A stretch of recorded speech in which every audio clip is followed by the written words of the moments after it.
Hello ladies and gentlemen, and welcome to another Mr. Lang's Vlogs. Today we're going to be talking about the Great Depression and the New Deal, basically the 1930s. So let's get started. Again, the first thing we see right here is one of the most famous photographers, Dorothea Lange, and some of the most famous pictures she's done, including The Migrant Mother, which again really encapsulates what the Great Depression was all about and how people really felt during that time. Now, a normal business cycle is, of course, going to have its peaks, its recessions, and its recovery. And that's exactly what went on during the Great Depression, and what still goes on today. But the problem is that during the Great Depression, that recession cycle actually kept going down until, as they said, it's like the bottom fell out. Now, things you need to know: the bull market is when you have an upward trend in stock prices. Again, you literally think bullhorns, upward trend. See? So now you remember. And that's again going to be towards on the recovery side versus the other type of market we have here, which is the bear market, which is, think of like a bear paw coming down. This is the downward trend in stock prices. Now, the nation has a very sick economy coming into the late 1920s because they had serious problems with agriculture, railroads, textiles, steel, mining, lumber, automobiles, housing, and consumer goods, where these important industries did struggle, and none more than agriculture, because of course, agriculture after World War One slowed down. The production didn't, but the demand did, because again, we were feeding troops over in Europe and here in America. Now, we didn't need that much, so of course, the farmers are not going to be needed as much, yet they're still going to produce just as much as they did.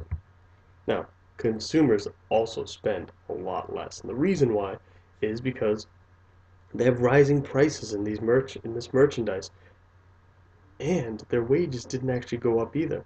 However, they were overbuying on credit. Remember this new thing, credit, we talked about before? Again, when they overbuy on credit, the biggest problem they're going to face is paying back those debts. And most people didn't have the money to buy the flood of goods coming out of those factories. So, 1928, we have Herbert Hoover. He promises a lot in his 1928 election, and of course, he wins with an overwhelming victory. Of course, we find out later on he's not that good. But still, he does win this election by a landslide. Again, many supporters. Now, by 1929, most Americans had been somewhat tied to the stock market by putting their money in. Now, it was the most visible symbol, I guess, of prosperous American economy. Now, they start even with the Dow Jones, which is still around today. That is the industrial average on which the barometer of the stock market's worth. And when the Dow is up, it's good. When the Dow is down, it is very bad. Now, stock prices rise through the 1920s. The Dow reached a huge high of 381 points, which nowadays isn't very high at all, but back then was very, very high. But including 1929, we have 4 million Americans owning stock. But this is what's going to break that bubble and make that bubble go and go and go until it finally pops. Because we have everything from speculation, where too many Americans were engaged in this, buying a stock and bonds hoping for a quick profit.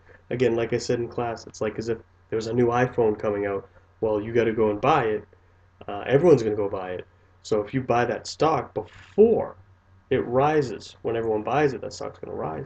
If you buy it at $500 for a share, and then you go ahead and sell it when it gets to $600 of a share, just to make a quick profit, because you know iPhone is going to make Apple, a lot of profit. That's called speculation. And so the biggest things too that came out as a problem is margin buying, buying on credit. Where out of that $500 to get that Apple stock, I'm going to go ahead and only pay $200 and then borrow the $300 from the bank. The problem, of course, is if that stock goes down, well, then you don't have, say it goes down to $100, well, now you don't have the $300 to pay back the bank. And a lot of people, this is what leads to a lot of people losing a lot of their money in the 1929 crash. First, it goes down October 24th on Black Thursday. The market took a dive, but it recovered Friday and Monday. But Tuesday it fell down even further on October 29th. That's when the bottom fell out. 16.4 million shares were sold that day. Prices has plummeted. Again, something that was $500 would be like $5 now. So people who had bought on margin buying were stuck with huge debts. And of course, is enough to show you just how low it went on 1929. And again, what people said, Wall Street lays an egg, and we have everybody from, Rockefeller losing 4/5 of his fortune, Vanderbilt losing 40 million. And of course, Clarence Darrow, who we talked about with the Scopes trial in the 1920s, he's going to be left penniless. The Great Depression is literally that time from 1929 to 1940, which the economy plummeted and the unemployment skyrocketed. Okay? This wasn't because of the crash, but the crash definitely helped it along a lot faster. And this financial collapse had people panicking, running to the banks to grab out their money. But the banks, they also play in the stock market too. And because they do, they didn't have that money either. So banks were forced to close. They didn't have any money. And of course, we have by 1933, 11,000 of 25,000 banks closed. Now, GNP drops as well. GNP is gross national product. It's the total output of a nation's goods and services. This falls about 50%. And again, businesses go bankrupt and unemployment rises to the highest it's ever been at 25%. That's 1/4 of the country out of work.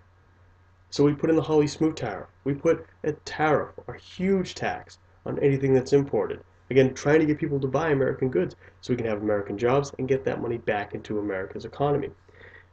It was meant to protect it, but then this leads to world trade falling about 40% because everybody else is doing it too. Now, causes of the Great Depression, tariffs and war debt policies. The demand was low despite factories producing more. The farm sector had a huge crisis we're going to be getting into. Everyone had easy credit, and of course the unequal distribution of income.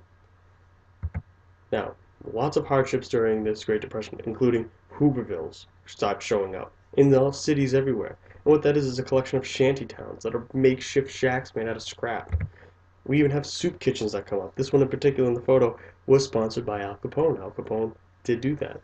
But nevertheless, many common features of urban areas during the era was soup kitchens and bread lines. They offered low cost or free food. Minorities, the conditions for them plummeted as well, including the Dust Bowl is going to be huge. This is a severe drought that gripped the Great Plains in the early 1930s. Wind scattered the sand, the resulting dust traveled hundreds of miles, and it was literally left with farmers with nothing to grow. So they couldn't eat. Look at these dust storms. These are huge. Incredible. Buried. Now, many farmers migrated to California and the Pacific Coast states because of the Dust Bowl. And they would just pack all their things and just go.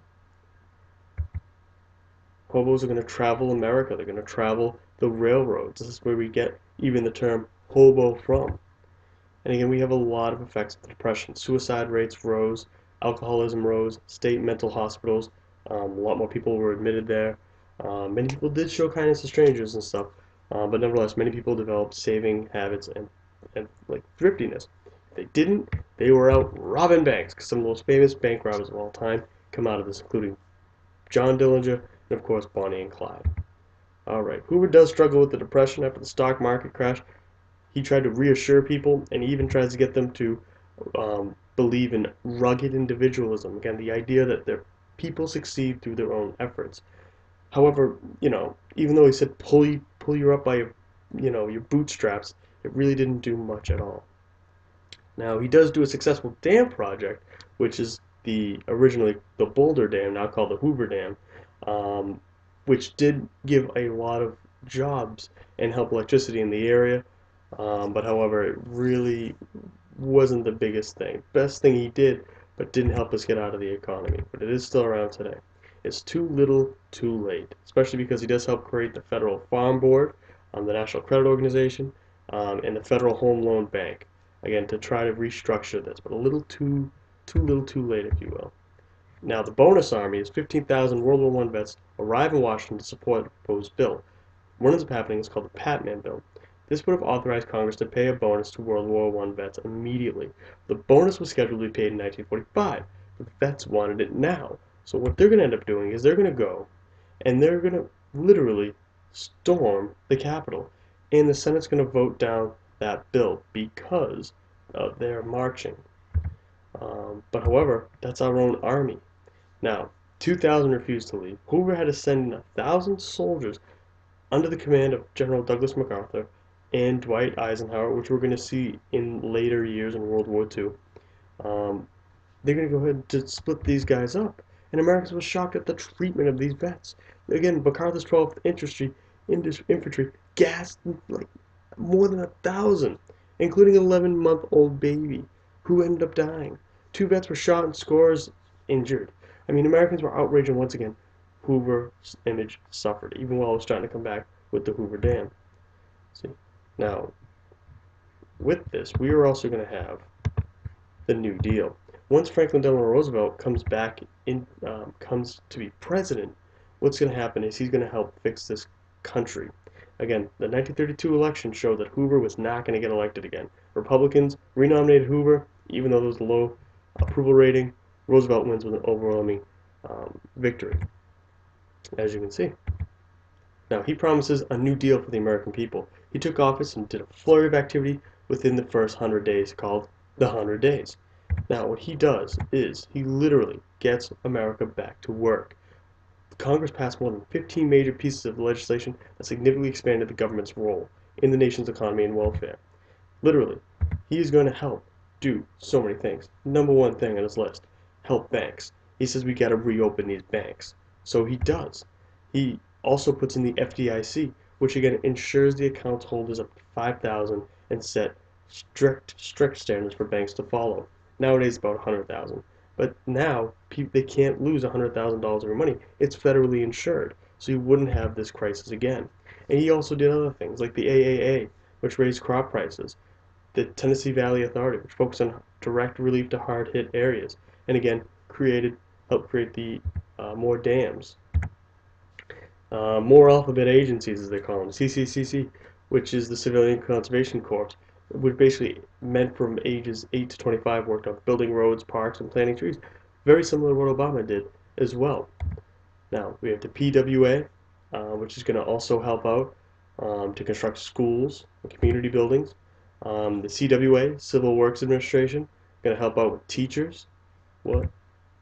FHA, Federal Housing Administration, provide home loans, mortgages, repairs. Again, he's going to put through a slew of these alphabet agencies. Now, the big thing about this is the Supreme Court starts to react because they struck down the NIRA as being unconstitutional. Now, that's another group. So the court starts striking down his things. They struck down the AAA as well. So FDR regains the control of the Supreme Court. He's able to appoint 7, that's right, 7 new judges to the Supreme Court, assuring that his programs would continue to carry on. So even though there was a little bit of a roadblock, FDR took care of it and continued on. This is what they call court packing. Now, most critics, like Father Charles Coughlin, are going to, broadcast radio sermons slamming FDR, saying he is not good for the country, including Huey Long as well. He's a senator from Louisiana. And he was basically set up to run for president, so he kind of never didn't like FDR. But a lone gunman actually assassinated him, believe it or not. But FDR easily wins a second term. And when he does, he has the second New Deal. Although the economy had improved, the gains were not as great as expected. So what ends up happening is he's going to continue his work. And when he does, it's through the second 100 days, or the second New Deal. And again, he's going to put through the WPA, the Workers' Progress Administration, which is going to create as many jobs as possible. He's got to get America back to work. And so the WPA builds America. We build 850 airports, 651,000 miles of roads and streets, public buildings as well. Again, the National Youth Administration is going to get those youth back with more education, more jobs, and again, to help the youth get back to work. This is going to also improve a lot of labor relations because, of course, legislation helped protect workers, and he gave them the right to unionize. Now, Congress protects the workers, which was good, with a minimum wage, and the Social Security Act, which would help out with unemployment, old age, pension, and so on. But it does affect people. And of course, Eleanor Roosevelt is going to be his wife, very pivotal during this time as well. Alrighty, I am running out of time, but FDR wins again in 1936. And of course, we're going to get into the culture of the 1930s soon enough, okay? If there's any questions, feel free to email me. This is Mr. Lang, and I'm out. I'll see you in class.